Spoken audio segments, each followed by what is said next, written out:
biggest trends on social media last year was that everything can be an album cover. You had millions of people just go around their city and the world, taking pictures of random things, putting the little parental advisory sticker in the corner, and saying, boom, here's an album cover. You guys let me know what you think the album would sound like.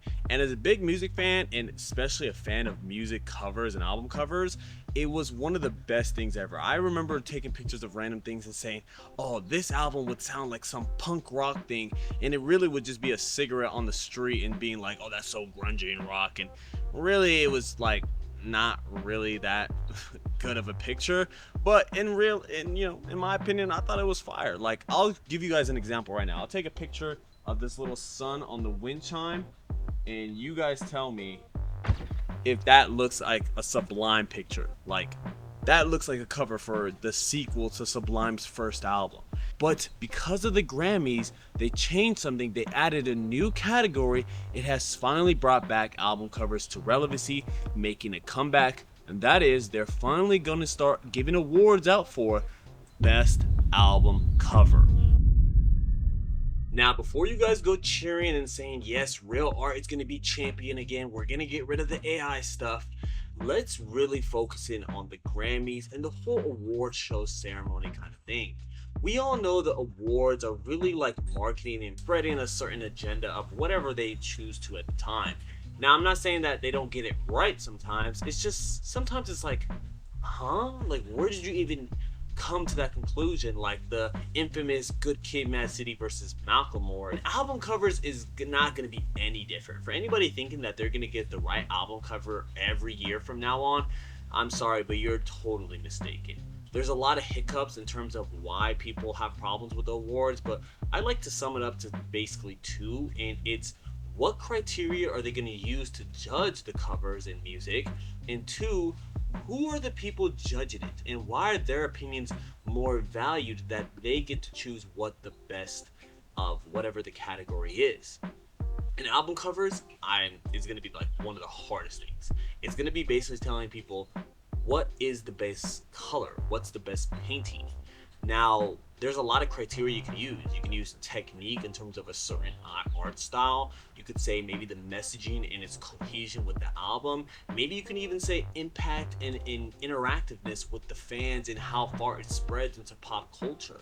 You know, I remember in 2016 when the Life of Pablo album came out, everybody didn't really have a solid opinion about the cover, but people really thought it was cool once you started to you can make your own. You saw people do their own versions of the cover on Twitter and different social media platforms, and it was so interactive that it was like, whoa, okay, I see why this is a cool moment in music in terms of like changing, the guard of doing something different with albums. When it comes to album covers and how the Grammys is going to do it, just be happy and be grateful that they're even giving recognition to other aspects of music, because unfortunately all the subgenres within music throughout the years are slowly losing its importance like before. Back in the day, people would put on the vinyl and look at the cover while they're listening, read the lyrics, and there would be so many different clues and different things that can spark conspiracy theories and things like that. Does that happen nowadays?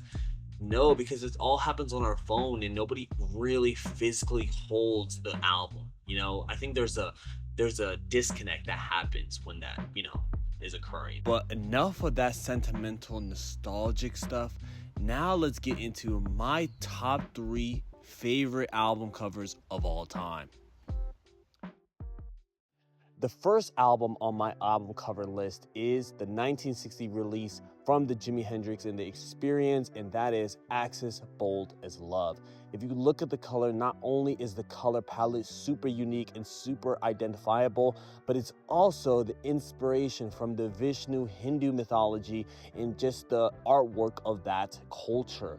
Not only does it fit within that and the inspiration, but it also fits right into the hippie 60s psychedelic rock era. If you guys didn't know, a lot of psychedelic rock during that time was heavily of inspired by Indian music. And while this album doesn't really have any of that influence, the cover is distinctly right fits in. You know, some people might even think that this is Jimi Hendrix's best album cover. There are some other like controversial ones that would have got released, but this one is just so nice. It could be a poster in your room. It could be just a identifiable movie poster. It's so fitting, and it's one of my favorites. Unfortunately, I don't have the album. I'm definitely gonna buy it in the future when my money gets right. But just looking at it, it's so inspirational. The color palette, the other members being a part of the group, and Jimmy being right in the middle, but also the style of font for the Axis Boldest Love being in the sun. It just screams hippie. It screams 1960s that I honestly can't think of a better album for that era. Some people might say Sgt. Pepper's Lonely Hearts Club Band is a better representation, but that doesn't really scream out psychedelic rock hippie to me. It sounds pop culture, yes, because there's a lot of famous celebrities and a lot of people that you'd have to, do your research to identify them. But this one just screams the vibe, and it just is psychedelia. It is just mystical. It's just so out there that if you are somebody who's not a part of that world, you would be really just shocked to see that and say, I could put that in my room somewhere. I could have this just hanging up and people just loving this, like, just to look at it. And that's how I feel about the cover. And it's probably one of my favorites. And well, it obviously is one of my favorites. It's on this list.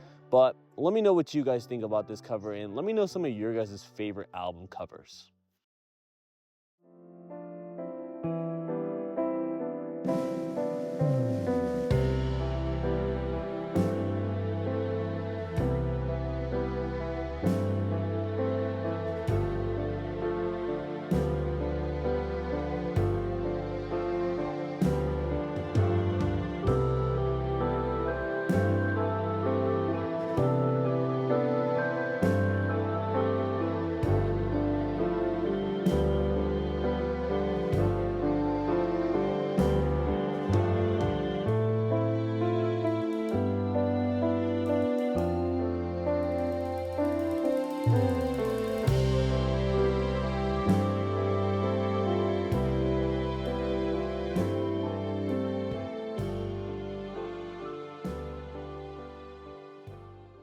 The next album on my favorite album covers of all time list is SOS by SZA. Not only does it do a good job of showing themes within the albums like solitude, heartbreak, and just overall imagination, SZA did a good job of practicing this by not conforming to trends of today's day and age. It's not too glammy, it's not too post-production edited kind of Photoshop thing. It looks like it could be shot on straight film and just live capturing in the moment. But another thing that is really cool about this is the inspiration. In 1997, before Princess Diana died, there was a picture of her sitting on a yacht, kind of a diving board, and her just doing the exact same pose as SZA. Now, is this something that SZA is trying to allude to in the album? Maybe she felt the same way that Princess Diana did in her relationships, and everybody knows about that kind of rocky kind of cheating scandal within the royal family and all this kind of stuff. But SZA could have felt her version of it throughout the years, ever since maybe Control or even before that. So just looking at it from the colors, from the looking outward into the sea, SZA does a great job of this. When you first look at SZA's SOS album, what are the emotions that first come to rise? For me, it's freedom, depth, and drowning. And I know drowning is not really an emotion, it's an action, or I guess it's a casualty or whatever you want to call it, but I'll get into that later. First off, it's freedom. SZA kind of looking out into the distance, kind of with her chin up and everything, kind of gives you that sense of confidence that she finally feels whatever that was holding her back, whatever that was making her drown, is finally off her shackles, and she can finally swim freely. She can soar. She can do whatever she wants in the water. Hence why she's kind of looking up in that almost like fairy tale-esque with her feet kicking around, and it just makes you feel like, wow, if she can get over whatever was traumatizing her, or whatever dark emotions, whatever depths were down there below that were keeping her from succeeding in life, she kind of feels like it's finally off her wings or off her scales or off her fins, whatever, symbolism you want to put it. And same thing with depth. It shows you that whatever it was that you get into the album with, whether it's heartbreak, whether it's dealing with other people, whether it's just the hardships of life, you really feel like a sense of relatability in the depths, that that not everybody is just surface level. Not everybody's just surface tension in the water. There's always a deeper meaning behind things. And same thing with album covers. And that's why sometimes a simple, minimalistic kind of thing can really make you sit here and think, if I was the one sitting there and I had this album playing in the background, what would I be thinking about? What in my past experiences of life would really make me sit here and think, am I gonna have my chin up and thinking, wow, I can't believe I finally overcome everything? Or are you gonna be looking down in the depths of the ocean, looking how far you've come and thinking, I still have a long way to go. I still haven't made it out the trenches. And that's why I bring up drowning. Because for some people, they're still down there. They're still trying to reach it above surface level. They're trying to get their head above the water, let alone their full body. I'm 25, almost 26 in a few months, and I really feel like I've only got my, feet in the water. I'm crazy with these symbolisms right now. These little analogies, I'm going crazy right now. But that shows you that music has a lot of meaning, and the art that goes along with it can really shape your view of the album listening experience. It can't just be some bullshit cover and then it has nothing to do with the album. There is always some connection. It's just sometimes harder to find. I just wanted to add one thing before I go into the next album cover, is that I want everybody who watches my videos to feel like they're not only being inspired, but they're not just fans of my editing or what I have to say in terms of music, but they're really students of hard work and appreciation of things that take a long time. I know in today's culture, the more you put out there, the more benefits and luck you are to hitting the algorithm, the more content you put in your room of just saying the same regurgent points that 50 other YouTubers have put out there seems like the way to go. But there is a benefit to going out into the world, looking at bodies of lakes, and really just being with yourself and getting some type of inspiration.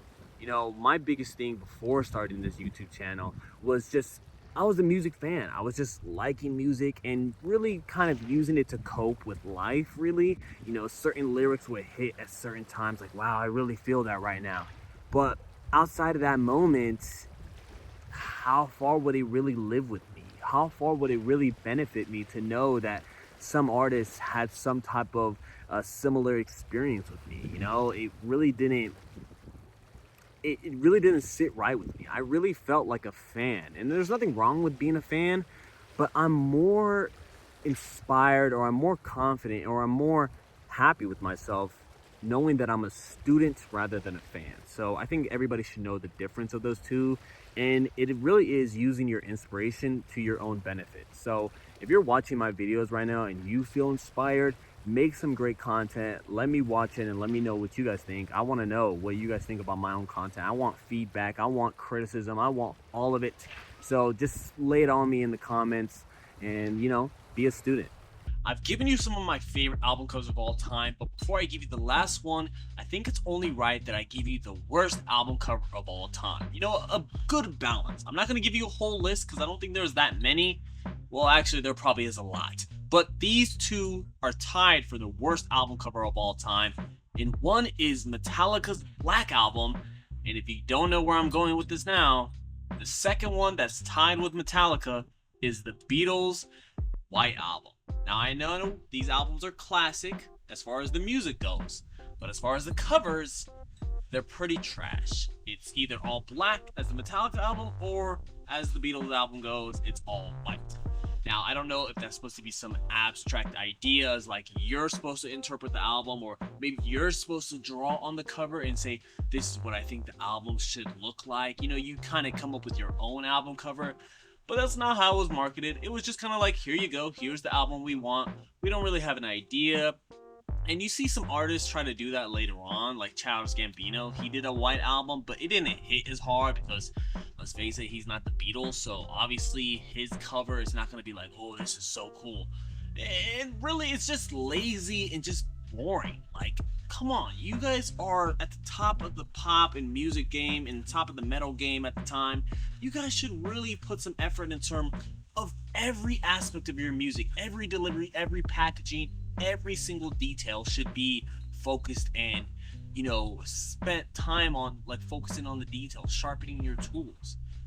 A plain album with just one color on it, what am I supposed to go in some with some previous ideas, or I like society pushes on me of what the color black is supposed to mean, so therefore when a heavy metal band makes a black album, I'm supposed to say, oh, the color black represents dark and evil. And no, I'm a black person, so obviously I'm not going to think the color black is anything related to the subject matter within the black album. Same as the white album. The white album is just what? It's not pure or angelic as what society deems as white, the color to represent, because the whole album from the Beatles is just all over the place. If anything, it's more of a Beatles collection of music that they were focusing in individually at the time. The White Album really is the first Beatles solo project with like solo individual songs.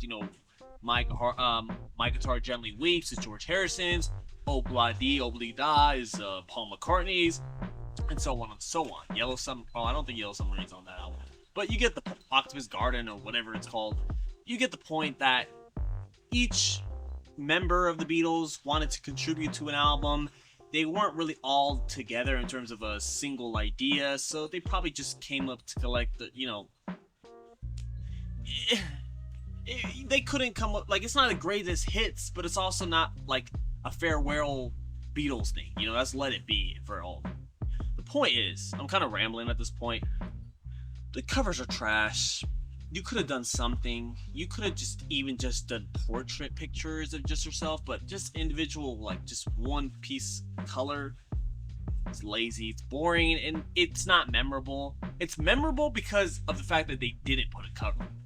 But no artist could ever do that now and make me think like, wow, that's such a great cover. Like if some artist did the yellow album or the red album or the blue album, I'm not gonna be like, oh wow, I see what they were going for. I see that they were trying to be different. No.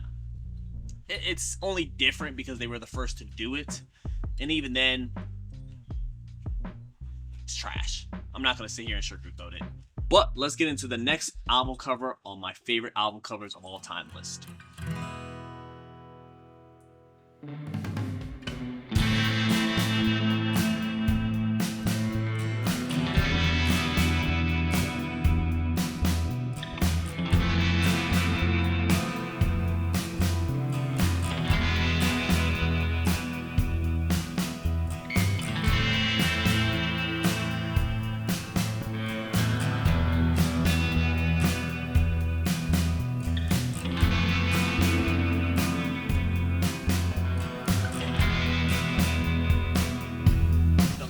Album cover on my favorite album covers of all time list is right here. Can you see it? Isn't this a beautiful album cover? Isn't it so abstract and so colorful? Doesn't it have so much meaning in it? Well, if you don't know the album, you're probably looking at me like I'm crazy. Like, Levi, that's a blank CD from some random album. We don't know what cover that is. In fact, you're probably missing the packaging that comes on the cover of that CD case. Well, what would I tell you that? No, this is the album cover. This is it. A open, clear CD case with a CD in it playing. If you guys don't know, 2013 Kanye West's album, Yeezus, this was a release. I know it's missing the little red tape, but I'm not going to tell you where I got this from, but let's just say it makes sense why I got this album in the way I did. Because let's go back to 2013, right? This is before streaming platforms, before they got popular like Spotify, Apple Music, SoundCloud. This is the day and age where YouTube was still a thing and primarily where people got most of their music, that or iTunes, or they got it in illegal piracy kind of ways. So Kanye was up to date. He knows because he was an artist at the time. He realized what his numbers looked like before, the internet and streaming and after. And I'm sure he saw a decrease in his money. And Virgil Abloh, his designer, his friend at the time, I don't know, that's a whole different story, came up with an idea for the death of physical music. Hence, the open casket. Now, there is many interpretations in terms of why they chose this. Some say that it was Kanye's way of like meeting his friend in a car and like giving him his CD and saying like, hey, check out my music, kind of like see what I'm cooking up, kind of just raw, no influence, no like hands on it, just raw, authentic Kanye, nothing else like sabotaging it, nothing just ruining it, no filters, nothing, right? But then there's also the open casket idea, because in 2013, no one was really buying physical copies anymore. Everybody was moving to their phones and to streaming platforms and to YouTube and different internet sites to get their music in a cheaper way. Yes, it's better for the environment, hence why I came to this middle of nowhere place that just experienced a controlled fire. Like, what are the chances of that? The time I decided to record my video about how physical copies are going obsolete and the album cover that kind of represents that, and how physical copies of music later on ruins the environment because of the plastic, the paper, all the things that cost and required to make a CD, and it's pretty expensive if you didn't know. So it kind of makes it sitting, and that's why I got my shovel, because I'm gonna give it the funeral that it deserves, right? It's an open casket, right? Yeah, have you guys ever been to a funeral? I hope you guys never have to. You know, I hope your loved ones are all safe and healthy. But an open casket is when you go to a funeral and you get to see the person one last time before they go above, they go to heaven, or they go to wherever you believe happens when you die. So I think that's a pretty good idea for music, you know, the death of physical copies. There's never going to be an opportunity to, there's never going to be another opportunity for an artist to kind of hit that like milestone or that like moment in time for music, like transition from streaming and physical copies and something, you know, this is just like, you had to be there to experience it, you know, like for people who are really young right now, all they knew was streaming. They didn't know what it was like to actually go to physical music stores and buy CDs and vinyls and tapes and all this stuff. I was barely too young for it, and even then I didn't really do it. I just asked my older cousins to download, you know, their music onto my MP3 player. So, you know, it's nostalgic, it's sad, but it's also innovation. It's also technology. It's also moving on. This is caveman. Nobody even has a CD player on their laptop, let alone computer. Like, if you guys have computers right now that you're watching or on your TV, do you guys have a CD player? If I gave you the CD, could you play it in your whatever your device? Probably not. So I think this is a pretty good album cover. You guys let me know what you guys thought of my favorite album covers list, from Jimi Hendrix Axis Bold with Love to SZA's SOS to Kanye West's Jesus. You guys let me know your list down below and what you guys thought about mine. And make sure you guys check out some of my other videos. They're so bangers. If you thought this one was cool and you thought I took a lot of effort to make this one, I promise you the other ones are even better. So without further ado, make sure you guys subscribe, leave a like, and make sure to go check out the other videos. See you later.